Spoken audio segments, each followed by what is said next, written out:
वहीं राजधानी देहरादून में देवभूमि राष्ट्रीय रत्न पुरस्कार 2025 का आयोजन किया गया, जिसमें मुख्य अतिथि के रूप में कैबिनेट मंत्री सुबोध उनियाल ने शिरकत की है। जिसमें अच्छे कार्य के लिए 108 लोगों को देवभूमि राष्ट्रीय रत्न सम्मान पुरस्कार से सम्मानित किया गया है। अतिथियों ने सम्मानित हुए लोगों को के कार्यों की सराहना करते हुए कहा कि उनका सामाजिक योगदान समाज के लिए एक प्रेरणा है। अतुल शर्मा आयोजक ने कहा कि इस सम्मान को देश की सेवा में कार्यरत सभी सामाजिक कार्यकर्ताओं को समर्पित किया है। जीवन सामाजिक समानता, शिक्षा और मानव अधिकारों की रक्षा के लिए समर्पित रहा है। उन्होंने वंचित वर्गों की सेवा में न केवल अपनी प्रतिभा बल्कि समय और ऊर्जा का भी भरपूर योगदान दिया। उन्होंने विभिन्न सामाजिक संस्थाओं और संगठनों के माध्यम से समाज में सकारात्मक बदलाव लाने का निरंतर प्रयास किया है। इस अवसर पर देश भर से आए समाज सेवी, शिक्षाविद और गणमान्य अतिथियों ने सबको बधाई दी और उनके उज्जवल भविष्य की कामना की है। कार्यक्रम के अंत में सांस्कृतिक प्रस्तुतियों और सम्मान पत्र वितरण के साथ समारोह का समापन हुआ है।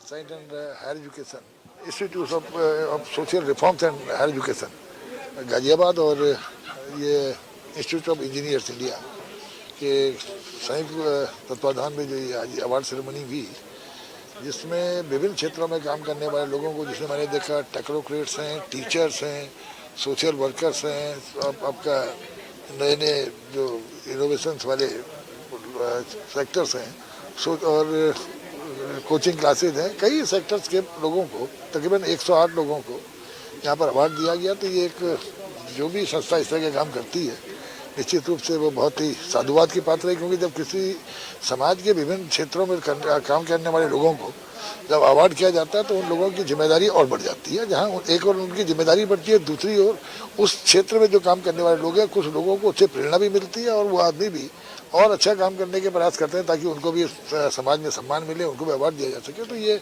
बहुत अच्छे प्रयास है और आई थिंक इस तरह के आज अगर हमारे देश को दुनिया की तीसरी आर्थिक शक्ति बनना हो, आत्मनिर्भर भारत का हो, लोग और स्टार्टअप के माध्यम से नौजवान किस तरह यंगेस्ट, जो दुनिया का यंगेस्ट कंट्री हिंदुस्तान है, इसमें किस तरह हम लोग उस नौजवान की अंदर जो एनर्जी है, जो उसके अंदर पोटेंशियल है, उसको किस तरह एक्सप्लोर करके देश को मजबूत कर सके, इसके लिए इस तरह के प्रयास बहुत आवश्यक है।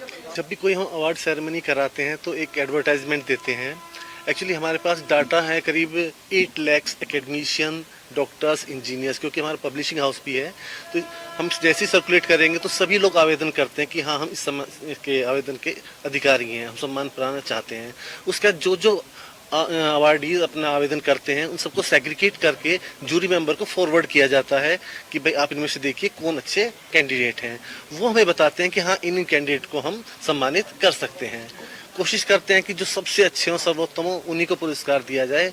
डालेंगे तो दूसरे लोगों को काम करने की इच्छा जागृत होती है, और अगर हम सब में ये इच्छा जागृत हो जाए कि अगर वो कर सकते हैं तो हम भी कर सकते हैं। अगर सभी लोग इस इच्छा से करें तो यस, हम पूरे वर्ल्ड में India will come in the first stage. Her field में हम वन होंगे अगर सभी लोग इस बात का मानते हैं। क्योंकि काम करें और उसको कोई रिकॉग्नाइज ना करें तो कभी कभी काम करने के बाद शायद इच्छा कम हो जाती है, क्योंकि उसको रिकॉग्नाइजेशन नहीं मिली। तो रिकॉग्नाइज